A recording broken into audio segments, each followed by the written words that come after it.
Hello friends, कैसे हैं आप सब। आज मैं आपको सास बहू की दिलचस्प कहानी सुनाऊंगी। बहू, अब आकर सो जाओ। आवाज़ सुनकर सुधा चौंक पड़ी। घूमकर देखा ससुर जी खड़े थे। उसे बड़ा ही संकोच हुआ। अपने दुर्भाग्य की पीड़ा में स्वयं जले, पर दूसरों को जलने का उसका क्या अधिकार है। सर नीचे किए वह चुपचाप जाने लगी। चौधरी जी ने बुलाया। बहू सुनो। सुधा रुक गई। मैंने तुमसे जो बात पूछी थी उसके लिए तुमने कुछ सोचा है?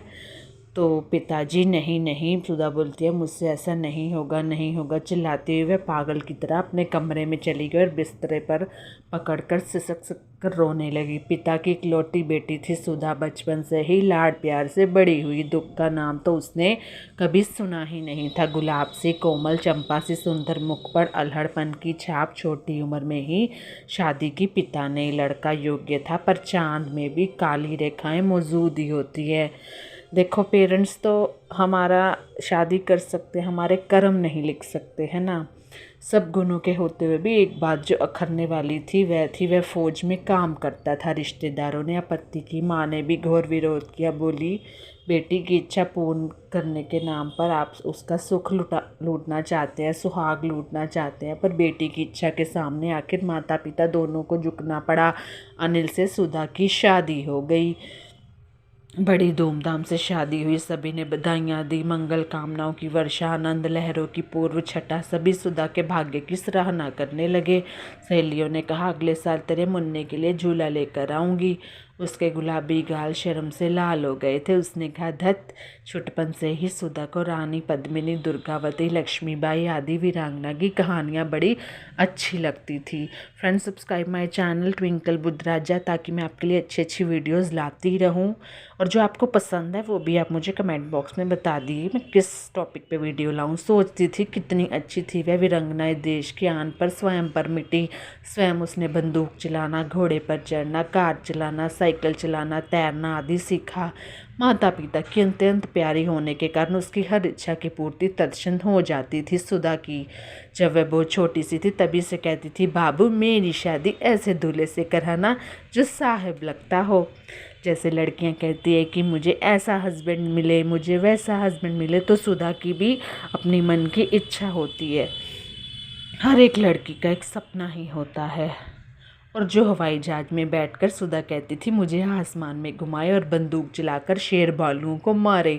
और अगर हम लोगों के सामने कोई दुश्मन आ जाए तो उसे शिवाजी की तरह तलवार से मारकर घोड़े पर चढ़कर मुझे लेकर घर आ जाए। पिता अपनी भोली भाली बेटे की प्यारी प्यारी बातें सुनकर हंसते थे, खुश होते थे। प्यार से उसका सर चूम कर कहते थे, मेरी बेटी अपना दूल्हा घोड़े पर चढ़कर खुद ही ढूंढ लेगी। हठपूर्वक वह कहती थी, नहीं बाबू, तुम ही ढूंढ लेना, मैं कहाँ से ढूंढूंगी, मैं तो बहुत ही छोटी सी हूँ, मुझे तो अपने पिता जैसा बहादुर लड़का चाहिए। बस इतनी सी बातें माता पिता के तन मन को छू जाती हैं बच्चों की। अच्छा बेटा अच्छा कहते कहते हंसते हंसते लोट पो हो जाते थे वह। आज वही बातें कांटों की तरह उनके दिल में चुभ रही थी, क्योंकि एक तो पुत्री का दुख और उस पर परिजनों की दिन रात भत्सना और तिरस्कार, पूरे व्यंग्यबानों की बौछार। आखिर सुधा की शादी हो गई। दुल्हन बनकर सुधा ससुराल गई। सास ने तो मानो चांद ही पा लिया हो, इतनी खूबसूरत थी हमारी सुधा। सबके मान लो भाग ही खुल गए थे इतनी सुंदर बहू पाकर। ससुर को उसको भोला भाला चेहरा जिगर से भी प्यारा हो गया था। सभी लोग चौधरी जी की भाग्य की सराहना करने लगे। लोग उन्हें बधाई देकर कहते थे, चौधरी जी, जिसका ससुर का नाम था लक्ष्मी सी बहू पाई है आपने। ऐसी सुंदर दुल्हन तो चिराग लेकर ढूंढने पर भी नहीं मिलेगी। चौधरी जी अपनी पत्नी से कहते हुए फूले नहीं समाते थे कि हमारी बहू सर्वगुण संपन्न है। मधु चंद्रिका के लिए अनिल ने 1 महीने की छुट्टी ली थी। अनिल एयरफोर्स में सर्विस करता था। शादी के बाद वह भी कल्पना करता था सुधा को नील गगन की सैर करवाएगा, चंदा की चांदनी से अपनी चंद्रमुखी प्रिय की सौंदर्य छटा की होड़ लगाएगा, तारों की झिलमिलाहट में स्वप्नों का जाल बुनकर उसमें अपनी प्रिय को बिठलाकर उसका सौंदर्य पान करेगा। और सुधा भी यही सोचती थी कि वो अपने पति के साथ कब इतना टाइम बिताएगी। उसने तो अनिल को पाकर अपने सुख स्वप्नों को प्रत्यक्ष ही मान लिया था। कितनी भाग्यवती है सुधा, जैसी कल्पनी थी ठीक वैसा ही दूल्हा जैसा उसने कल्पना की थी वैसा ही दूल्हा मिला उसे। आखिर बाबू ने इसे कहाँ से खोज निकाला, सोच सोच कर वह आनंद बेहल हो उठती थी। भाग्य से नहीं, परम भाग्य से ऐसा वर मिलता है किसी को। मधु चंद्रिका की तैयारी होने लगी। अनिल की छुट्टियां भी स्वीकृत हो गई। 1 महीने के भीतर उसने केवल दार्जिलिंग का प्रोग्राम बनाया था। वहां जाकर क्या क्या देखना है, क्या करना है, सारा प्रोग्राम बन गया। इधर रोज की शॉपिंग होती थी, किस साड़ी के साथ कौन सा ब्लाउज, कौन सा गहना सेट, सब क्रम से सजाकर बॉक्स में भरकर रख दिया गया था, क्योंकि नई विवाहित दुल्हन को बहुत शौक होता है। सास ने कहा, बहू देखो तुम्हारे लिए बाबूजी सिंदूर का ये पैकेट ले आए हैं, लाओ नई वाली चांदी की डिबिया में भर दूं। अरे आज तुमने सिंदूर की बिंदी भी नहीं लगाई। एकदम भूल गई अम्मा, अभी लगा लेती हूँ। सुधा बोलती है, लाओ इसी में से लगा देती हूँ। बड़ी पागल बहू है मेरी। पहले तो घर में एक ही पागल था, न खाने की चिंता न सोने की चिंता। अब एक और पगली मुझे मिल गई, अब दोनों को मैं कैसे संभाल लूँगी। हंसकर उसकी सास उसके सिर पर हाथ फेरती है। चौखट पार करते ही ससुर जी ने कहा, क्यों एक तुम एक मैं, दोनों हंस पड़े।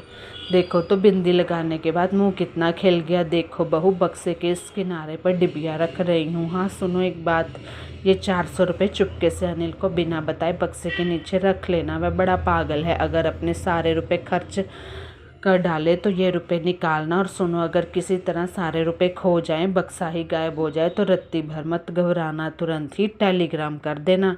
टीएमओ से रुपए भेज देंगे। अपने पर्स में हर वक्त कुछ रुपए रख छोड़ना, काम आ जाते हैं। देखो ना, अभी तक नहीं लौटा है, खा पी कर जरा आराम भी नहीं कर पाएगा, तुरंत जाने के लिए चिल्लाएगा। इतने में हॉर्न के वहाँ सुनकर चौधरी जी उधर ही चले गए। पूछा, कुछ बाकी तो नहीं है? जी नहीं। अनिल पिता के साथ खाना खाने बैठा। पूछा, अम्मा सच सच बताओ तो आज खाना किसने बनाया है? क्यों, हमारी बहू ने बनाया है। अम्मा कहती है, झूठ, एकदम झूठ, हरदम खुद बनाकर अपने बहू का नाम बतलाती हूँ। मैं दूर से ही तरकारी का रंग देखकर और महक सूंघकर समझ जाता हूँ कि खाना किसने बनाया है।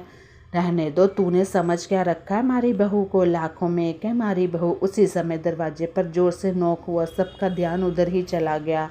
नौकर ने आकर बतलाया कि भैया जी का अर्जेंट टेलीग्राम आया है। अनिल ने गिलास के पानी से हाथ धोकर जाकर टेलीग्राम ले लिया। बस वही था कि टेलीग्राम फौज से आया था और अनिल को जाना ही पड़ना था। तुरंत जाकर बैठक में बैठ गया। उसे लौटने पे देर होते देखकर माँ वहाँ गई। पता चला संकटकालीन स्थिति की घोषणा कर दी गई है, युद्ध प्रारंभ हो गया है। इस कारण उसकी छुट्टियां रद्द कर दी गई। सैनिकों के लिए रसद लेकर जहाज ले जाना है उसे। आज अभी इसी क्षण जाना था उसको। माँ की आंखें भर आई। पिता ने दीर्घ श्वास ली और सुधा तो मानो पैरों तले उसके ज़मीन ही निकल गई। सुधा भी आँख अपनी नम करके अनिल की तरफ देख रही थी, लेकिन अनिल करता भी तो क्या। माता पिता से आज्ञा लेकर अनिल सुधा के पास गया। सुधा का करुण मुख देखकर क्षण भर विचलित हुआ, फिर तुरंत ही अपने को संभाल कर बोला, अधीर ना हो, देश की स्वतंत्रता और अखंडता की रक्षा के लिए जा रहा हूँ। यह तुम्हारे लिए गौरव की बात है। तुम्हारा स्नेह, सहारा, शुभकामनाएं हमारे साथ रहेंगी। इसके आगे वह कुछ भी नहीं कह सका। जल्दी से निकल कर चला गया। सुधा पत्थर की तरह बरामदे में खड़ी होकर अनिल को देखने लगी। जल्दी ही वह उसकी आंखों से ओझल भी हो गया। सुधा की मूक निगाहें अश्रुधारा बहती हुई पलकें बिछाकर आशा का आंचल पकड़कर पति मिलन की प्रतीक्षा करने लगी। एक पत्नी प्रतीक्षा के अलावा और कर भी क्या सकती थी उस समय। वो उसकी लंबी उम्र की मनोकामना करने के लिए व्रत वगैरह रखने लगी। बस उसको हर पग दरवाजे पे खड़ी निहारती रहती। जितने ही दिन बीतते गए सुधा धीर होती गई। आशा की हल्की सी रश्मीन किरण की आड़ में वह फिर में मधु चंद्रिका की मधुमेह शाम का जाल बुनने लगी। आखिर एक दिन तो वह लौट आएगा, कितना अच्छा दिन होगा। वह अनिल उसे गले से लगाकर प्यार से कहेगा, सुधा हम लोग मधु चंद्रिका के लिए चलेंगे। विधि की कैसी विडंबना थी। आशा की ये धूमिल किरणें भी उससे छीन ली गई। उसका जीवन अंधकारपूर्ण हो गया। समाचार मिला, अनिल जिस जहाज को लेकर गया था शत्रु ने उसे एकदम नष्ट कर दिया। उसमें से कोई भी नहीं बच सका था। फ्रेंड्स, ये कहानी सुनते सुनते मेरी आंखों में आंसू आ गए। बस फिर क्या था, जब उस शत्रुओं ने हमारा जहाज ही ख़त्म कर दिया तो उसमें जो अनिल बैठा था वो तो गुज़र गया, कहीं का नहीं रहा। सुधा मासूम चेहरा, श्वेत कुंदन की पपड़ियों में लिप्त शरीर, आभूषण विहीन अंग प्रत्यंग, सास ससुर से देखा नहीं जाता। सास उसकी आंख बचाकर बिलक बिलक कर रोती। ससुर दीर्घ श्वास लेते, करुणाएं बरते। आखिर बहुत हिम्मत कर पत्नी से राय लेकर अपनी इच्छा प्रकट की। बोले, बहू तुम्हारी खुद की शांति के लिए, हमारी शांति के लिए, अनिल की शांति के लिए मैं तुम्हारा हाथ किसी दूसरे के हाथ पर रखना चाहता हूँ। मुझसे तुम्हारा यह हालात देखे नहीं जाते, मैं करूं तो क्या करूं। सुधा ने सुनकर कान बंद कर लिए। नहीं नहीं, मुझसे ऐसा नहीं होगा, चिल्लाती हुई पागल की तरह अपने कमरे में चली गई और बिस्तरे पर पड़क कर बिलक बिलक कर रोने लगी। कुछ दिनों बाद सास ने फिर समझाया पर सुधा नहीं मानी। चौधरी जिस भयंकर मानसिक शांति के कारण शैय्याशायी हो गए, हालात खराब होते गए। सुधा सब समझती पर दूसरी शादी किसी और से सोचकर सुधा सिहर उठती। पर ससुर की बहुत बुरी हालत देखकर वह निच्छा से ही राजी हो गई। दूसरी जगह शादी करना एक तरह का एडजस्टमेंट होता है। बोली, पिताजी आप ठीक हो जाइए, फिर आप जैसा चाहेंगे मैं वैसा ही करूँगी। आप जहाँ चाहेंगे, जिस लड़के से चाहेंगे मैं उसी लड़के से शादी कर लूँगी। आखिरकार सुधा ने अनिल की यादों को भी मार ही दिया था। क्या कहा बहू, तुमने मेरी बात मान ली। खुशी से उनकी आंखें चमक उठी। बेटी अब मैं अच्छा हो जाऊंगा, ज़रूर अच्छा हो जाऊंगा। शादी की तैयारी हो रही है, आज ही उसकी शादी है। सब लोग काम में व्यस्त है। सुधा सवेरे से आज जो खिड़की पकड़ कर खड़ी है वहाँ से हिली नहीं। सहेलियों ने उसे सजाया, फिर से सारे गहने पहनाए, हाथों में मेहंदी रचाई। वह जाकर फिर उस खिड़की के पास खड़ी हो गई। एक सहेली ने कहा, सुधा इधर तो आ, जूड़े में फूल गूंदना है। दूसरी ने कहा, अरे भाई उसे परेशान क्यों करती हो, वह अपने दूल्हे को देखने के लिए खड़ी है। ज़िंदगी कभी कभी ऐसे दौर पे आपको खड़ा कर देती है जहाँ पे आपको भी नहीं पता होता कि आपको किस वजह से इस ज़िंदगी ने यहाँ खड़े किया और आपको कहाँ जाना है, कहाँ नहीं जाना है। दूल्हा दूल्हा कहाँ है दूल्हा, वह चिल्लाती हुई दौड़कर आगे बढ़ी। दीवार से धक्का खाकर गिर गई। सर में गहरी चोट लगी, खून की धारा बहने लगी। वह चेतना खो बैठी। दिन ढला, रात हुई। इसी समय इसी संधि बेला में रवि की धूमिल लोहित रंगारंग किरणों की रोशनी को अपना पथ प्रदर्शक बनाकर अनिल चला गया था। आज उसकी सुंदर सी दुल्हन अपना पूर्ण श्रृंगार कर, हाथों में मेहंदी रचाकर अपनी अंतिम इच्छा पूर्ण करने पति के साथ मधुचंद्रिका के लिए जा रही है। मस्तक से निकलने वाला जो खून की धारा उसके सुहाग को बधाई दे रही है। तो ये प्यारी सी कहानी सुधा, सास, ससुर, उसके पति की कैसी लगी मुझे ज़रूर बताइएगा। Bye bye, take care, good night.